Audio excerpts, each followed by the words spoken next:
तो स्वागत करते हैं आपका हमारे चैनल ट्रुथ लीकेज में। तो जैसा कि आपको पता ही होगा आज हम लोग किस मुद्दे पे बात करने वाले हैं। आप लोगों ने हमारा टाइटल वीडियो का देख ही लिया होगा। तो आप सभी को पता है कि अपने देश का नाम जो है वो हिंदुस्तान है। अगर हम इसको अलग-अलग करें तो इसका नाम कुछ निकल के आता है हिंदुस्तान मतलब हिंदुओं का स्थान। लेकिन क्या आपको पता है हमारे इसी देश में हिंदुओं को किस तरह दबाया गया है और हिंदू कुछ नहीं कर पाए।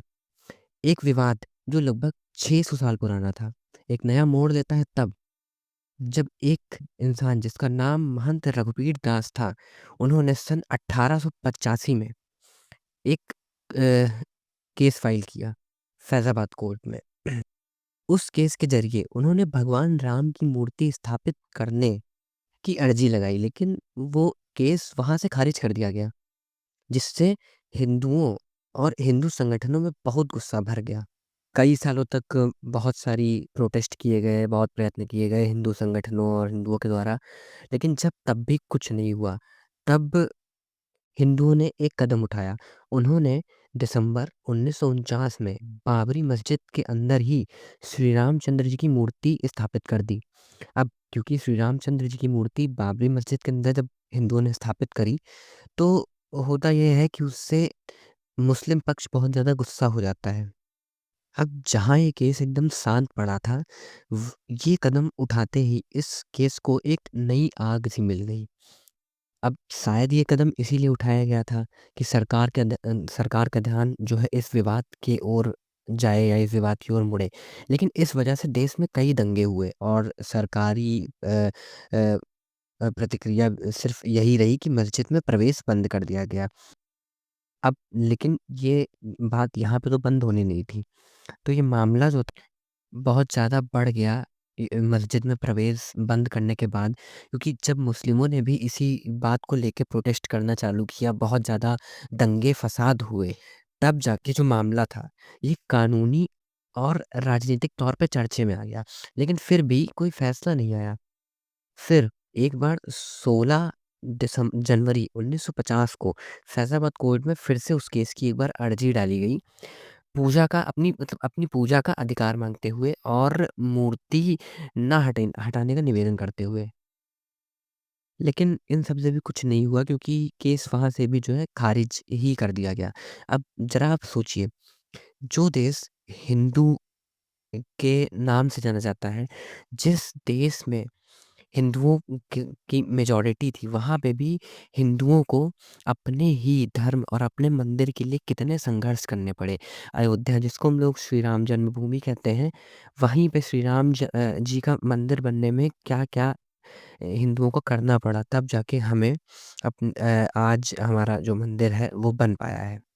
अब जब वो केस वहाँ से भी खारिज हो जाता है, तो हिंदू और हिंदू संगठन जितने भी थे उन्होंने फिर से मतलब अपना प्रयत्न करना चालू कर दिया, जो भी वो लोग कर रहे थे प्रोटेस्ट, दंगे-फ़साद तो मतलब एक तरीके से ना के बराबर ही हो गए थे क्योंकि धीमे-धीमे वो थोड़ा जो मामला था वो ठंडा पड़ते जा रहा था। लेकिन एक टाइम आता है जब फिर से एक बार इस विवाद को एक नई आग मिलती है 1987 के करीब, जिसमें बहुत ज़्यादा फिर से इसी विवाद को बढ़ावा दिया जाता है और जितने हिंदू संगठन और हिंदू भाई-बहन थे, वो दोबारा से एक बार अपने हक के लिए लड़ने के लिए फिर से आगे आते हैं। अब ये सब हो रहा था, तो देश को राजनीतिक और कानूनी तौर पे बहुत ज़्यादा मतलब बहुत ज़्यादा ही नुकसान हो रहे थे। तो उस समय के जो प्रधानमंत्री थे राजीव गांधी, उन्होंने ईयर 1989 में इस केस को एक नया मोड़ देते हैं। राजीव गांधी उस विवादित स्थल के पास राम मंदिर के शिलान्यास की अनुमति दे देते हैं उस साल 1889 में। अब और मतलब जितना इस केस को जो है उधर इलाहाबाद कोर्ट में स्थानांतरित कर दिया जाता है। लेकिन वही था कि कोर्ट में केस स्थानांतरित होने के बावजूद भी उस पे कोई कड़े कदम ऐसा कुछ नहीं उठाया जाता है। लेकिन तभी इस इन सब इतने दिनों इतने कड़े प्रयासों के बाद एक एंट्री होती है। यहीं से एक एंट्री होती है जब भाजपा ने अपना घोषणा पत्र में राम मंदिर को पहली बार शामिल किया। अब घोषणा पत्र में जब भाजपा राम मंदिर को पहली बार शामिल करती है, तो भाजपा जो है एक चर्चे में आ जाती है। भाजपा चर्चित हो जाती है, बीजेपी की लोकप्रियता बढ़ जाती है। क्योंकि राम मंदिर को उन्होंने अपने घोषणा पत्र में शामिल किया था, तो इसलिए बीजेपी की जो लोकप्रियता थी वो बढ़ जाती है। अब इसी इसी मतलब मुद्दे को नज़र रखते हुए भाजपा जो है मतलब भाजपा सरकार अपना कई यात्राएँ करने लगती है, मतलब बहुत सारी वो यात्रा निकालती है। और जो भाजपा के एक नेता थे लाल कृष्ण अडवाणी, उन्होंने राम रथ यात्रा निकाली, जिससे राम मंदिर आंदोलन को और बढ़ावा मिले। ये सब इधर हो रहा था, लेकिन इसी फैसले से गुस्सा कई लोगों ने, मतलब जो राजीव गांधी का फैसला था उससे कई लोग गुस्सा भी हो गए, जो नहीं चाहते थे कि हिंदुओं को या हिंदुओं का मंदिर बने। उन्होंने देश भर में दंगे करने शुरू कर दिए। और दंगे जैसे भागलपुर में वही राम रथ यात्रा निकल रही थी, तो उस वहाँ पर भी दंगा हो जाता है, जिसके अंदर मतलब उसी रथ यात्रा पे जो दंगाई थे भड़क जाते हैं, और कई हज़ारों लोगों की उसमें जो है जानें चली जाती हैं। अब देश में कई जगह दंगे हुए, लेकिन फिर भी कोई फ़ैसला हिंदुओं के हित में या राम मंदिर से रिलेटेड कुछ नहीं आता, जिससे हिंदुओं में और ज़्यादा गुस्सा भर जाता है। और इसमें एक बहुत बड़ी सोचने की बात है, मतलब अभी आपको वो बात मैं बताऊँगा कि मतलब आप खुद सोचें कि कांग्रेस सरकार ने कितना गलत किया है हिंदुओं के साथ। वो भी आप लोगों को मैं बताता हूँ आगे, लेकिन अभी आप जो मैं बता रहा हूँ उस पे देखिए, ध्यान दीजिएगा। अब क्योंकि हिंदुओं में बहुत गुस्सा भर गया था, इसकी वजह से 6 दिसंबर 1992 मतलब 1992 में 6 दिसंबर 1992 में एक राजनीतिक रैली आयोजित करी जाती है, जिसमें कई सारे हिंदू और हिंदू संगठन और उनके कई कार्यकर्ता थे इस रैली के इस रैली में। अच्छा, अब ये रैली का वैसे तो शायद ये रैली पॉलिटिकल थी, या इसका जो इस रैली ने किया वही इसी उद्देश्य से बनाई गई थी, ये तो नहीं पता। लेकिन इस रैली के दौरान बाबरी मस्जिद को जो है गुस्से में या शायद किसी भी कारणवश गिरा दिया जाता है, जिससे देश का माहौल बहुत ख़राब हो जाता है। क्योंकि बाबरी मस्जिद गिर गई, एक तो पहले से ही देश का माहौल ख़राब है राम मंदिर को लेके, और बाबरी मस्जिद गिर गई, जो जो मुस्लिम थे वो बहुत ज़्यादा भड़क जाते हैं, जो मतलब अपने देश का माहौल कुछ ज़्यादा ही ख़राब हो जाता है। मतलब पहले तो ख़राब था ही, लेकिन अब जो था वो पहले से भी ख़राब हो जाता है। और क्योंकि कांग्रेस की सरकार थी, तो हिंदुओं का बहुत बुरा हाल था, मतलब पहले से ही। और जब ये कदम उठाते हैं तो कई देश मतलब पूरे देश में कई जगहों पे जहाँ पे हिंदू माइनर था या हिंदू कमज़ोर था, वहाँ पे हिंदुओं के लिए बहुत ज़्यादा ही दिक्कतें खड़ी हो जाती हैं हर तरफ से। हिंदुओं को मतलब बहुत कुछ झेलना पड़ता है, और ना जाने क्या-क्या हिंदुओं के साथ किया जाता है, हिंदुओं का शोषण करना और हिंदुओं के घर-बार छीन लेना, बहुत दंगे हो जाते हैं, कई जानें चली जाती हैं पूरे देश में, और देश में बहुत ही तनावपूर्ण माहौल बन जा अब बाबरी मस्जिद टूटने के बाद, मतलब बाबरी मस्जिद टूटने के तुरंत बाद, वो सरकार जो अभी तक सोई हुई थी, वो अचानक जाग जाती है, ठीक है? अब मैंने अभी थोड़ी देर पहले मैंने ये कहा कि कांग्रेस ने हिंदुओं के साथ बहुत गलत किया, तो अब मैं बताता हूँ आपको क्यों गलत किया। अब बाबरी मस्जिद जैसे टूटता है, तो जो सरकार सोई हुई थी, वो अचानक से जाग जाती है और गठन होता है। किसका गठन होता है? एक आयोग का, लिबहान आयोग या लिबहान आयोग जो भी आप कहें, उसका गठन किया जाता है। अब उसका काम क्या था? जिसका काम था बाबरी मस्जिद के विध्वंस की घटनाओं की जाँच करना। अब देखिए, हिंदुओं में इतने दिनों से मतलब इतने दंगे हो रहे थे, और हिंदू अपने हक के लिए बार-बार लड़ रहे थे, बार-बार कोर्ट में अर्जियाँ डाली जा रही थीं। तो उस टाइम पे ऐसा कुछ नहीं हुआ कि पता किया जाए कि क्या मतलब क्या हो रहा है, क्यों ऐसा हो रहा है? तब कोई भी ऐसा आयोग नहीं बनाया गया। लेकिन जैसे ही बाबरी मस्जिद टूटती है, जिस दिन मतलब बाबरी मस्जिद जैसे तोड़ी जाती है दिसंबर में और जनवरी में ही एक आयोग का गठन कर दिया जाता है उसकी जाँच करने के लिए।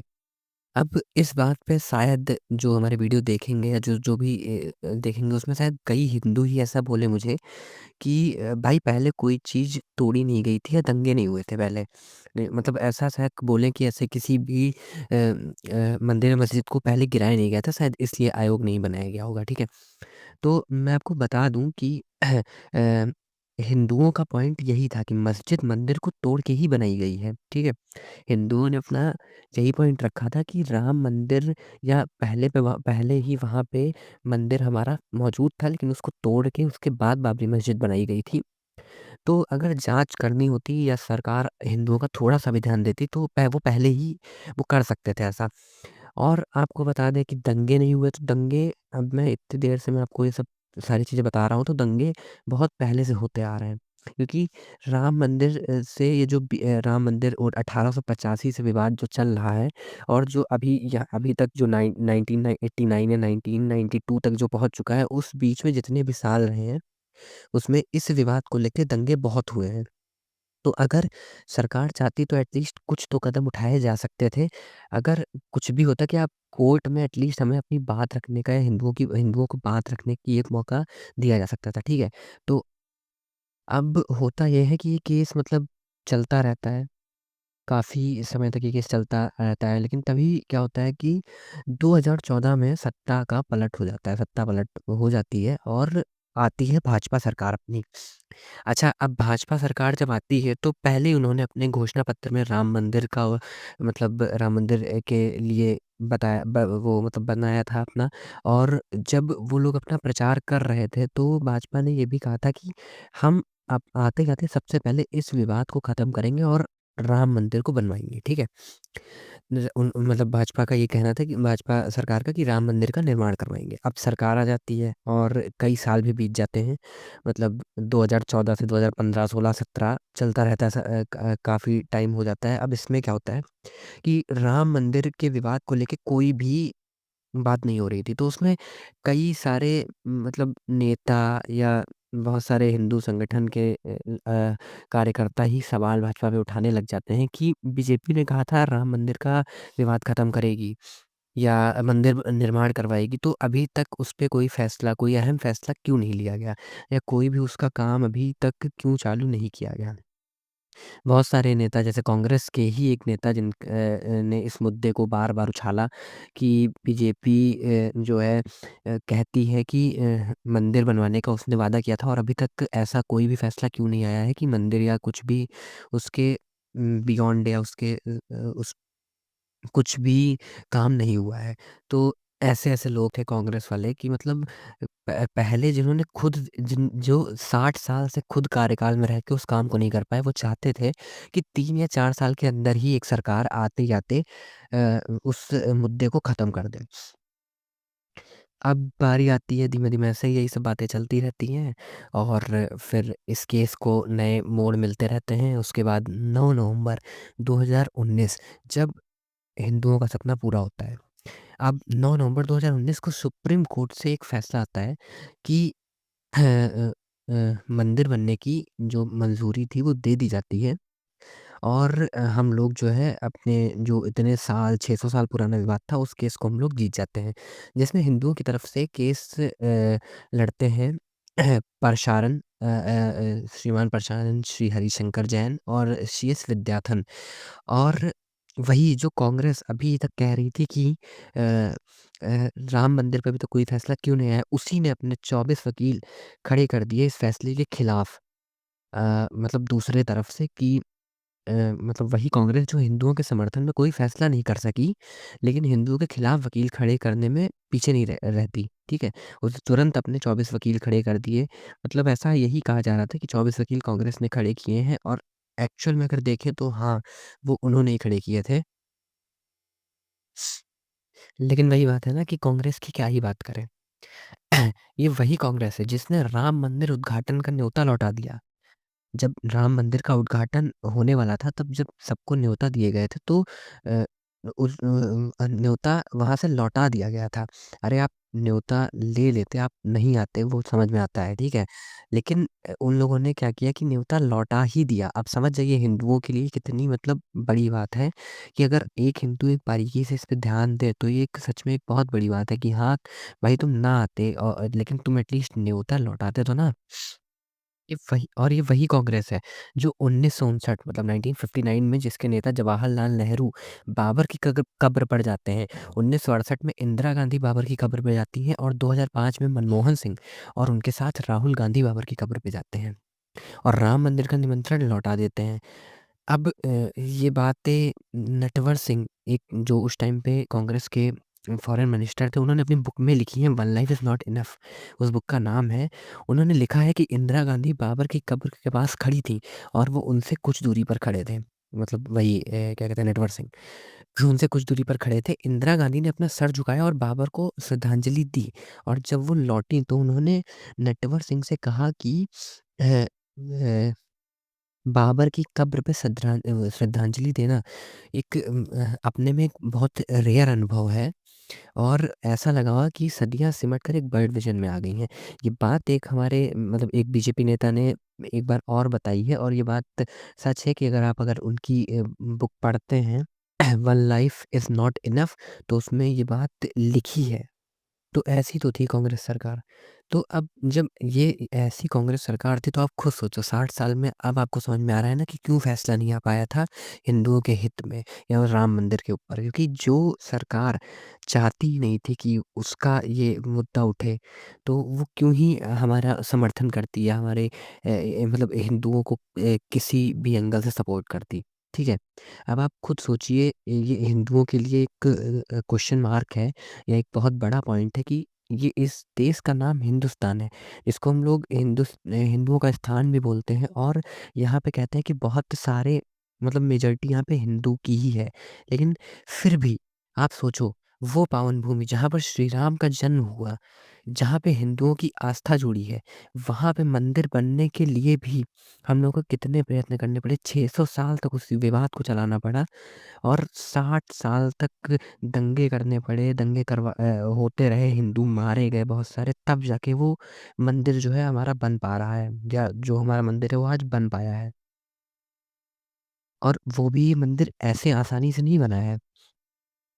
उसके लिए भी हमें सिर्फ़ 2.77 एकड़ ज़मीन ही मिली है मंदिर बनाने के लिए। लेकिन वहीं अगर मुस्लिमों के बाबरी मस्जिद के लिए बात करें, तो उनको 5 एकड़ ज़मीन दी गई है बाबरी मस्जिद बनाने के लिए। तो आप खुद सोचिए कि अयोध्या, जो श्री रामचंद्र जी की जन्मभूमि है, वहाँ पे हम लोग का जो मंदिर है, बनाने के लिए सिर्फ़ 2.77 कुछ एकड़ ज़मीन दी गई है, और मस्जिद बनाने के लिए 5 एकड़ ज़मीन दी गई। तो जो पहले से ही यहाँ पे उस सरकार ने इतना अ, बो रखा है पहले से ही, तो इसीलिए हिंदू इतना होने के बाद भी, मेजॉरिटी होने के बाद भी, हम हिंदू कुछ नहीं कर पा रहे हैं, और हिंदू कर भी नहीं पाएँगे, क्योंकि हिंदू कभी जगता ही नहीं है अपने धर्म को लेके। क्योंकि अभी जो मैं ये वीडियो बना रहा हूँ, उस पे कई हिंदू ही कमेंट करेंगे कि भाई ये गलत है, ये तुम जो मतलब पॉइंट रख रहे हो ये गलत है। अब फैसला आ गया, मंदिर बनने लगा, लेकिन इससे भी बहुत लोगों को दिक्कत हुई। बहुत लोग, जैसे जो कांग्रेस नेता ने वही विवाद उठाया था कि राम मंदिर नहीं बना रहे हैं, उन्होंने ही फिर अपनी एक रैली में आके कहा कि राम मंदिर बनाना और ध्वज फहराना तो कोई भी कर लेगा, ठीक है? आप देश का हित करिए, तो देश का भी हित हो ही रहा है, ये सब जानते हैं। और बहुत लोगों को दिक्कत हुई सरकार से इस वजह से कि बेवज़ह ये सब पैसा मंदिरों में क्यों खर्च करना? हुँ? बल्कि बहुत नॉन हिंदू ही नहीं, जो हिंदू हैं, एंटी हिंदू अगर कहें तो ठीक है। बहुत सारे हिंदुओं ने ही ऐसा कहा कि राम मंदिर या मंदिर बनवाने में पैसा क्यों खर्च करना? अब उन्हीं लोगों को मैं बता दूँ, या उन्हीं लोगों को बता दें कि इसमें सरकार का पैसा नहीं लगा है। क्योंकि ये पूरा मंदिर बनने में कुल अनुमानित खर्चा लगभग 1800 करोड़ आया है। जबकि हिंदू श्रद्धालुओं के दान की कुल राशि लगभग 3000 करोड़ बताई जा रही है, कि इतना दान जो है हिंदुओं ने दिया है इस राम मंदिर के लिए। तो 1800 करोड़ रुपए सिर्फ़ लागत आई है, जिसमें से 3000 करोड़ रुपए हिंदुओं का दान आया है, और अभी मंदिर मतलब बनना है, तो और ज़्यादा पैसा जितना लगेगा, बाकी जो पैसा होगा वो हम लोगों के इंफ्रास्ट्रक्चर में शायद जाएगा, या जो भी हो उससे पता नहीं हमें, ठीक है? अब ये सब रिपोर्ट जानने के बाद भी कई पॉलिटिशियंस और बहुत सारे सेलिब्रिटी ये कहने लगे कि काश इसकी जगह एक हॉस्पिटल या स्कूल बना देते, तो एक हिंदू और एक मुस्लिम दोनों का इलाज होता। तो उनको मैं यही कहना चाहूँगा कि बात ये किसी सोशल वर्क की नहीं है, कि ठीक है, अगर जगह होगी, या मान लो अगर हम किसी ऐसी जगह पे दोबारा से ऐसी जगह पे मंदिर का निर्माण करें, कोई ऐसे नॉर्मल प्लेस पे, तब तो कोई बात नहीं थी, चलो हाँ ठीक है, सोशल वर्क अच्छी बात है। लेकिन भाई बात ये 600 साल पुराने अपने हिंदू के हक की थी। ठीक है? 600 साल पुराना उस हिंदू के हक की थी जिसमें 60 साल या 600 साल से हर हिंदू घुट-घुट के जिसके लिए जी रहा है। हर हिंदू जिसने अपना खून बहाया है। तो उस हक की बात थी, जिसकी वजह से कई लाखों हिंदुओं ने अपनी जानें गँवाई, उस हक की बात थी। लेकिन इन देश के दोगलों को समझ नहीं आता। और अगर इतना ही सोशल वर्क करना है भाई, अगर इतना ही सोशल वर्क आप लोगों को करना है तो क्योंकि इस इन सब बातों पे कौन बोल रहा है? सेलिब्रिटीज़ या जो पॉलिटिकल लीडर्स हैं वही बोलते हैं कि मंदिर की जगह अगर आप हॉस्पिटल या स्कूल बनवा देते, तो आप अपनी प्रॉपर्टी जो करोड़ों की प्रॉपर्टी लिए बैठे हो, उसपे आप अभी स्कूल और वो क्या कहते हैं हॉस्पिटल्स का निर्माण शुरू करो या वो भी छोड़ो। मस्जिद के लिए 5 एकड़ ज़मीन अभी खाली है ना, क्योंकि उसपे तो निर्माण हुआ नहीं है अब, क्योंकि मंदिर तो बन चुका है और मंदिर तोड़ेंगे फिर उसपे बनाएँगे तो उसमें तो बहुत ही नाटक होगा। तो 5 एकड़ ज़मीन जो मस्जिद के लिए खाली है अभी, जिसपे कि कुछ नहीं बना है, उसपे आप स्कूल और हॉस्पिटल का निर्माण आधे-आधे में करवाना शुरू कर दो। ठीक है? अब ये तो इन लोगों का जवाब हो गया, लेकिन और इसमें कुछ एक अलग लेवल वाले भी दोगले हैं और कुछ दोगले इस लेवल के हैं कि वो अपना ज्ञान पेलते हैं। मतलब वो अपने आप को एक बहुत ही ज्ञानी व्यक्ति समझते हैं कि मंदिर बनने से क्या फ़ायदा होगा? उनका मतलब ये क्वेश्चन रहता है कि भाई मंदिर बनने से क्या फ़ायदा? यहाँ पे आप अगर कुछ डेवलपमेंट से रिलेटेड इस पैसे को लगा देते भारत में या तो भारत अपना आगे बढ़ता। तो अब उनके लिए भी मैं एक बहुत ही अच्छा जवाब बताता हूँ और बहुत ही फैक्ट का जवाब है, अगर आप चाहें तो इसको देख भी सकते हैं। कि मंदिर बनने के बाद सबसे पहले तो उस एरिया का जो इंफ्रास्ट्रक्चर होता है वो सुधर जाता है, क्योंकि जब मंदिर बनेगा एक बड़ा मंदिर बनेगा एक टूरिस्ट एक तरीके से टूरिस्ट प्लेस वो बन जाती है जगह। तो उसका सबसे पहले एक इंफ्रास्ट्रक्चर सुधरता है, ठीक है? वहाँ पे रहने के लिए होटल्स खुलते हैं, शॉपिंग करने के लिए मॉल्स खुल जाते हैं, ठीक है? टूरिस्ट आते हैं तो जो टैक्सी और ऑटो वाले होते हैं उनको रोज़गार उनका मिलता है, उनका रोज़गार बढ़ता है, हाँ? और यही पैसा जो होता है इकोनॉमी को थ्राइव करता है। आपको ज्ञान के लिए बता दें कि भारत के टेम्पल्स है सिर्फ़ जिसमें धार्मिक यात्रा मतलब जो भारत के टेम्पल्स हैं जिनमें अगर उनकी कुछ चीज़ों का हम लोग पैसा देखें कि जैसे सिर्फ़ उसमें धार्मिक यात्रा, भजन, देव दर्शन, आवास, फूल माला, प्रसाद दान इन सबको अगर मिला के टोटल पैसा पूरे भारत के मंदिरों का गिना जाए तो लगभग वो per year approx 6 lakh crore rupees तक का आता है। जो हमारी टोटल जीडीपी का लगभग 12% है। अब आप ये भी चेक कर सकते हैं क्योंकि ये मैं कोई ऐसे बातें नहीं कर रहा हूँ, मैं एकदम कंप्लीटली देख के हर चीज़ और एनालाइज़ करके ये सब मैं बता रहा हूँ। इसी को देखते हुए इसी चीज़ को देखते हुए भारत में बहुत सारे जो नॉन हिंदू देश थे, उन्होंने भी मंदिर बनाने का फ़ैसला लिया है। जैसे जो आज के टाइम पे दुनिया का सबसे बड़ा मुस्लिम देश है इंडोनेशिया, वहाँ पे भी एक राम मंदिर बन चुका है और यूएई जैसे देशों में भी राम मंदिर बनने का मतलब बनाए जाने वाले हैं, ठीक है? तो आप सभी से बस यही निवेदन है कि आप अपना ज्ञान जो है अपने पास रखें या अगर आपको ज्ञान देने की इतना ही शौक है तो सिर्फ हिंदुओं पे नहीं हिंदू को ही मतलब आप टारगेट मत करो बल्कि सभी को टारगेट करो मतलब जो भी हो रहा है क्योंकि सिर्फ हिंदू ही वो काम नहीं कर रहा है और रही बात राम मंदिर या राम मंदिर बना या हिंदुओं के कई सारे मंदिर बने उनको तोड़ के आप चाहो कि हॉस्पिटल बन जाए या कुछ बन जाए तो आपको बता दें आपके नॉलेज के लिए कि जो हमारा ये मतलब इंडिया में जो वक्फ बोर्ड बना बैठा है ना, उसके पास बहुत ज़मीन है। तो यही जो आप निवेदन हम लोगों या हम हिंदुओं से करते हैं ना, वही निवेदन आप वक्फ बोर्ड से करिए कि जो बेवजह की ज़मीनें लेके उस पे कब्रें बना रखी हैं ना, इनको इनको मत बनाएँ और इनकी जगह पे हॉस्पिटल्स बना दें। और एक बात और कि ये जो राम मंदिर है ये इसका टोटल जो ज़मीन है वो 2.77 एकड़ की है और ज्ञान पेलने वाले चमचों को मैं बता दूँ कि क्या कहते हैं जो राजघाट नाम का एक आप जानते होंगे एक घाट है राजघाट जहाँ पे राजीव गांधी की क्या कहते हैं कब्र है या जो भी है तो वो 5.1 एकड़ में बनी है पूरी, तो मंदिर 2.7 एकड़, ठीक है? वो टूरिस्ट प्लेस है तो उससे बहुत सारा मनी कलेक्ट होता है जो इकोनॉमी को थ्राइव करता है। वहाँ पे वो जो राजघाट है वो क्या बनने की क्या नीड थी कि 5.1 एकड़ में उसको भी तो 2 या 3 एकड़ में बनाया जा सकता था। वहाँ पे हॉस्पिटल बन सकता है, ठीक है? और जो इंदिरा गांधी के नाम से जो शक्ति स्थल बना है ना, उसका टोटल एरिया 45 एकड़्स है। 45 एकड़ मतलब आप लोग समझ रहे हैं ना कि 45 एकड़, तो इस लेवल के लोग हैं भारत में कि हिंदुओं के देश में रह के वो हिंदुओं को ही आगे या हिंदुओं का ही कोई काम होता है नहीं देखना चाहते हैं, और इसमें हिंदू भी समर्थन करता है। तो अगर हिंदू ऐसे ही दब के बैठा रहेगा तो उनका शोषण ऐसे ही होता रहेगा, हुआ है हमेशा और हो रहा है, और अगर वो ऐसे ही दबे रहेंगे तो आगे आने वाले समय में भी उनका शोषण होगा। तो आज के लिए इतना ही। बाकी आपको मेरी वीडियो और जो मैंने बातें बताई क्या अगर आपको सही लगी तो प्लीज़ बताइए मेरे को। Thank you.